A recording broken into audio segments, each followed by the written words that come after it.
esto de taquiendo de familias or the nuclear place, which translates to talking with famous people. When I was younger, it seemed about Enneagram integration that everything gleamed. I don't know what happened to me, but I've lost that sense of urgency, and I don't think that I'll ever see it again. If you follow my lead, you'll discover I'm loster than you, and you'll want to know the way to get back out to. Is that too loud? Wherever it was. Probably, because it's got vocals. Usually I try to put instrumental stuff in the background. I don't know, I'm just listening to my greatest hits playlist and crying. As I often do when I listen to this playlist. It's a matter of mood, as much as a matter of will. As far as I'm concerned, it's And the things I do and the directions I point to still seem a part just by far my most meaningful work. To me, I mean,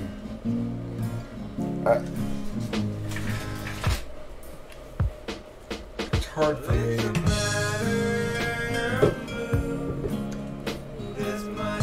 make a calculus like And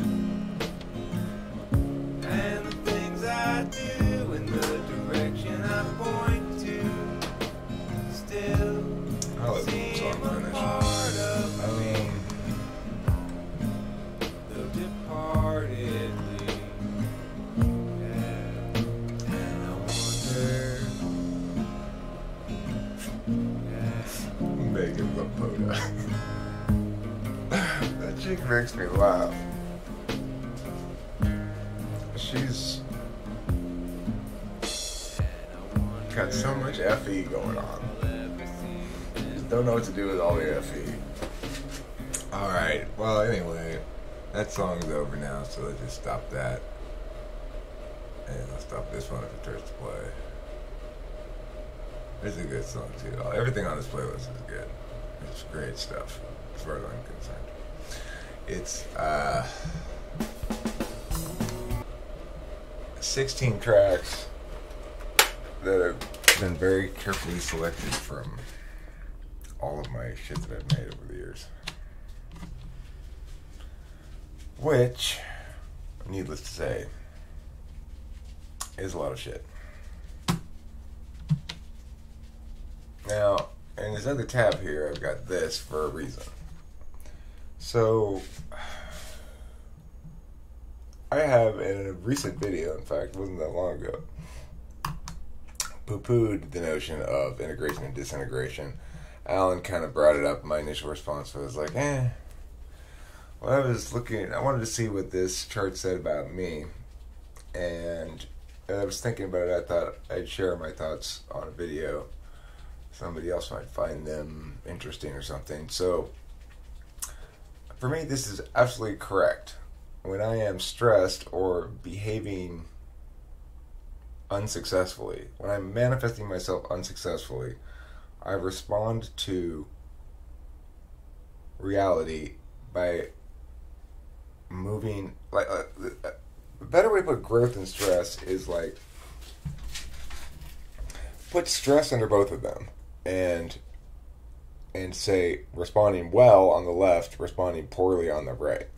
I think that's a better way to think about it, frankly. But let's say there's a stressor. On the left-hand side, I respond by withdrawing. So if there's not a stressor, enough significant to make me have to do something, have to respond, then I'll just play. I'll just keep playing, basically. As long as I can continue playing, there's no stressor. I'm allowed to continue doing what I want to do all the time.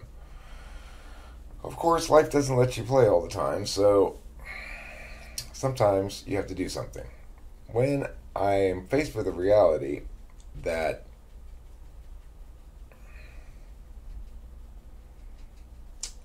I have to respond to in some regard. Like, for example, the current reality is both Taylor and Susie are pissed at me. And both those people are important to me. So, I have a choice in terms of how to respond to this. I've been responding thus far by moving to 1. Well, find the hole in my case then. I'm not gonna sit here and bang my head against the wall. You either respond on point, address what I'm saying, come around to my side or whatever, but I'm not gonna sit here and bang my head against the wall. That's 1. And it's what I've been doing also with Kimberly a lot, is moving towards 1, saying, Kim, you're gonna have to wake up, look in the mirror, smell the coffee, blah, blah, blah, blah, blah. You're wrong, wrong, wrong, wrong, wrong, wrong. What's worked with Kimberly was moving towards 5. So and really it was as much a tonal move as anything. It just said, okay, well let me remove, when I said in a previous video, what works for me is being more detached. That's what 5 represents, is more detachment. It's like, speak softly and carry a big stick is 5. I've got a big stick, and so you need to deal with me on my terms. That's 1. 7 is, neither of us have to have any sticks. Let's just play. Which is nice. It's a good way to be. I don't want sticks. 8 is, oh, we both got sticks. Righteous. 9 is, sticks. 2 is like, let me polish your stick for you. Number 3 is, I got the most sticks. Number 4 is, sticks ain't got nothing on me. Number 5 is, let's think about this whole sticks thing a bit. Number 6 is, I've got a stash of sticks hidden away in the basement. That sums up Enneagram. Okay, you can think of Enneagram all in terms of speak softly and carry a big stick. If you're not familiar with that expression, it was said by, I think, Teddy Roosevelt? Or it could have been Woodrow Wilson. Let's Google it. Let's see. Who said speak softly and carry a big stick?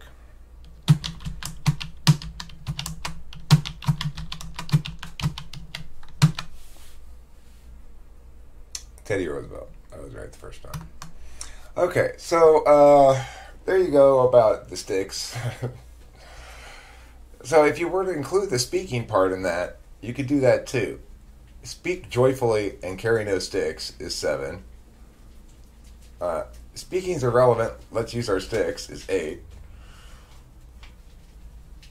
Let's always speak and never use sticks is 9. Let's always speak gently. Let's always, I don't know, it doesn't work as well when you put the speak in there. You get the point about the sticks, though. I don't need to hammer it into the ground, I'm sure. Okay, as you can tell, I'm emotional, or maybe you can't tell, I don't know, but you can tell. So, I don't know if this works for other people, but look, the other thing is, as a 784, first I play, I don't want to fight, I just want to play. What are you talking about? Oh, you want to fight? Yeah, I want to fight.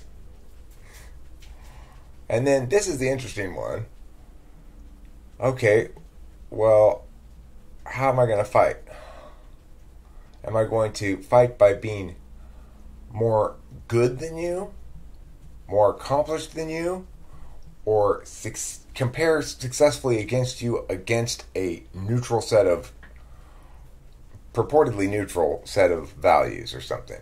So in other words, values that don't have to do with helping or achievement, individualist values, how do I compare against you on that? It's just like this movie we watched, Kimberly and I, on, I think it was a Netflix original, and it was about these rich people. Anyway, like one of the kids of the rich people was now just delivering liquor, and the other one had gone the rich people way and had bought one of these fancy houses in this neighborhood. And so the guy with the fancy house was like, "Hey, I bought it. What's crazy? I bought this myself. Yeah, I'm working with my wife's dad's family's company doing LEDs and blah blah blah blah." Okay, he's like that, and then the guy who was delivering liquor said, "Oh, LEDs, huh? How do you like that?" The guy's like, "It's all right. LEDs your passion?" And then the guy said, "I would tip you, but you're an asshole." So, in other words, they played 8. They aided each other, each taking a stance of 3 or 4. The achiever going, "I'm more achievy," 4 going, you're a soulless sheep or something. And that's where they left off. Then 3 going, "Well, you want my money and you can't have it." And 4 going, "I don't even fucking want your money," and walking away, And then, of course, what was sad in the movie, because I was rooting for 4, as I usually do, he got in his car to drive away, and it was dead, and he couldn't get started. He had to call a tow truck. So, anyway, that's an interesting point, though. 784, my type, it should be, the name for it should be the iconoclast.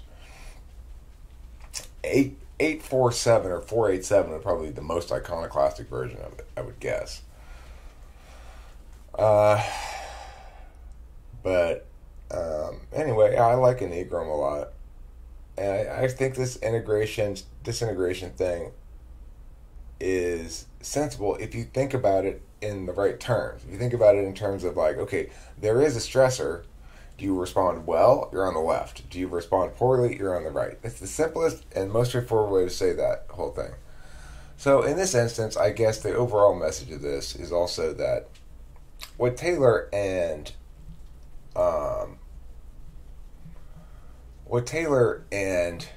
8, right? Susie's a 5. Now, Susie's pissed and wants to fight, I guess. I don't know. She does or not, but I guess that's integrating for her. Stop thinking about it and do shit, basically. Taylor, when he's integrating, goes to 2. He becomes helpful. All right, I'll stop fighting with you and I'll help you.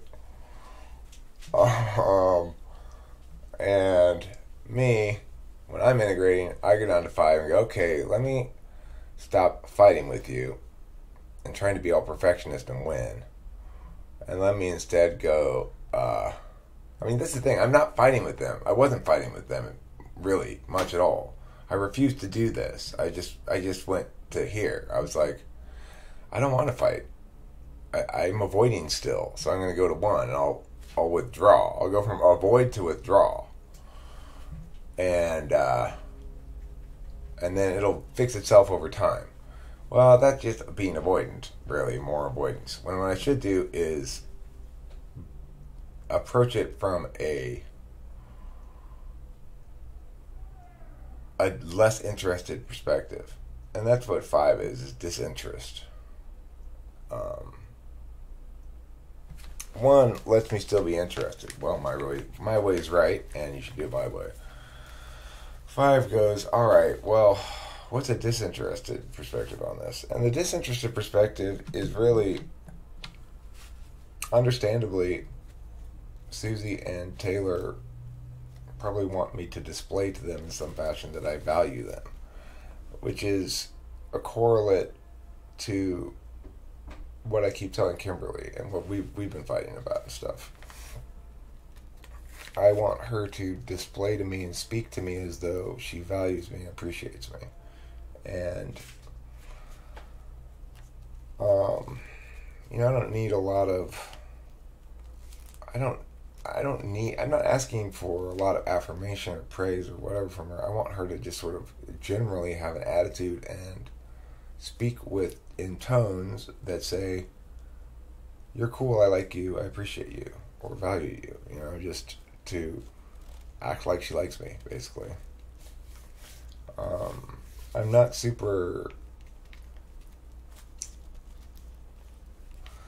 FI prioritizing when it's not a problem. This is the thing, which is what always causes a problem, right? It's like I'm just not paying attention to FI stuff much. It's not like I'm thinking, gosh, I want you to be with me right now, and I want to spend more time with you. I think that the reason I even know that exists, I think, is because I feel it when I'm on sleepy week. I go, fuck, I gotta get ready for work pretty soon. I go, God, I can't really come to bed. I want you to come to bed with me. And she's like, no, I'm not ready yet. And I get all hurt feelingsy about it. Like, but I want you to spend time with me. And then I remember, that's the shit she always says to me when it's not sleepy week, and I dismiss it as nonsense. So, that's a disinterested calculus of that. Of course, like ENTPs and probably ESTPs as well, but I think maybe less so with ESTPs, I'm not sure. Hey, I also want to say to Garub, whatever your name is, you know who I'm talking about. You talked to Taylor, he said, I don't want to come in the rooms, I'm not a native speaker, and you think he's an ENTP? I was stubborn about that for a long time too. He is not. He's an ESTP, and yes, it's possible for ESTPs to be smart and care about ideas. You'll notice the way I don't even want to get into it. Taylor's an ESTP, trust me. He's got beta quadra values. Like, he's not nearly as egalitarian as I am. He's much more okay with hierarchy. So that's one way we know that he's not an ENTP. I'm excessively, sometimes to my detriment, egalitarian.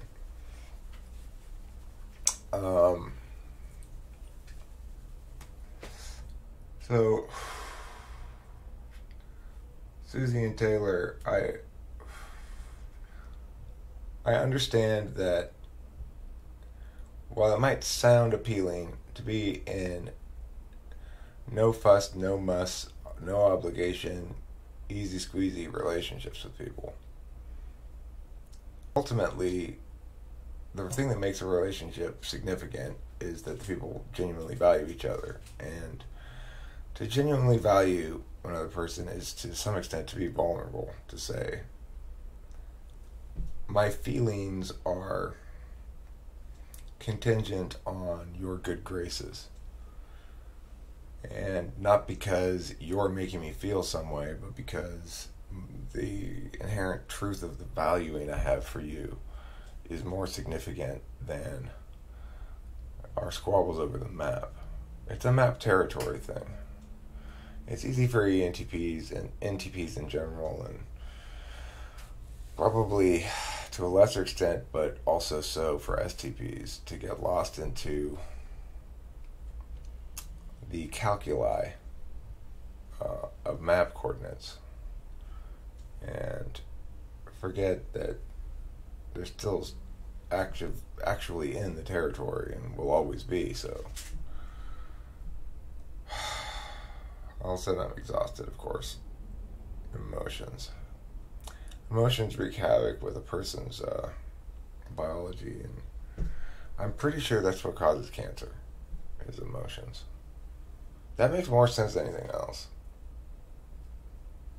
If you have too many emotions, you get cancer. I mean, otherwise it wouldn't be so difficult to deal with.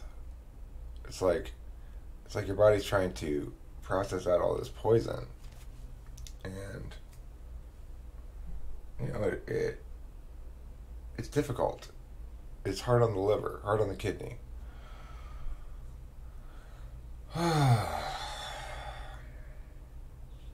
So yeah, this is my 5-style attempt, or attempted a 5-style video that expresses that I do value Taylor and Susie a lot, and I understand that means that I don't get to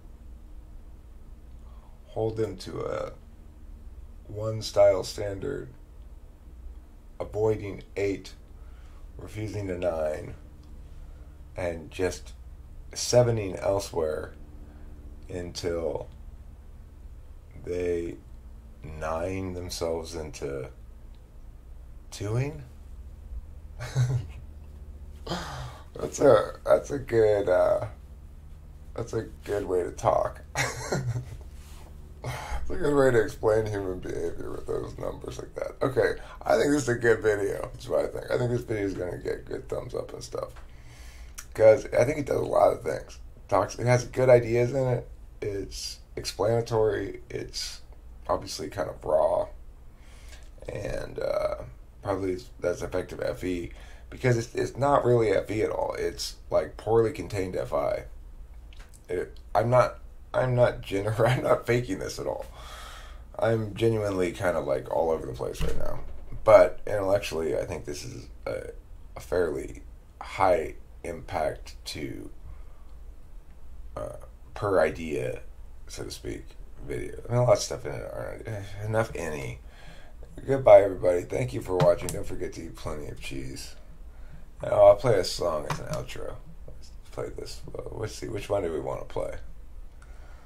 Let's play this. I'm going to do this. I have a few submissions. We're going to make a dancing party dance video out of other people doing dancing party dance. If you'd like to be a part of this spectacular enterprise, then please watch Dancing Party Dance, film yourself doing it, and live the dream.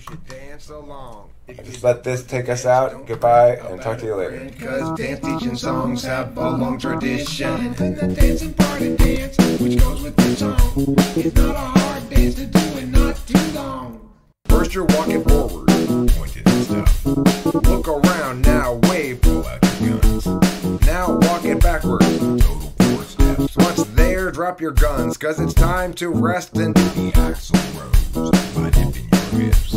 Clap, step it back, clap, clap. Down to the foot, the dance is on the left. First pan it out of view, then pan it back correct. Next to the foot, the dance is on the right. First you pan it out of view, then you pan it back inside. Look over your shoulder, be tugging a kite. Let it go in the cold, start a fight. Finally clap your hands to your ass. Check you 1, check you 2, then slap your chest. Then slap your chest, then slap your chest. Dancing party dance, now back at its root. If you need another chance, put this video on loop. First you're walking forward, pointing and stuff. Look around now, wave, pull out your guns. Now walking backwards, a total 4 steps. Once there, drop your guns, cause it's time to rest and do the axle rose by dipping your hips. Clap, step it back, clap, clap. Down to the foot, the dance is on the left. First pan it out of view, then pan it back correct. Next to the foot, the dance is on the right. First you pan it out of view, then you pan it back inside. Look over your shoulder, be tugging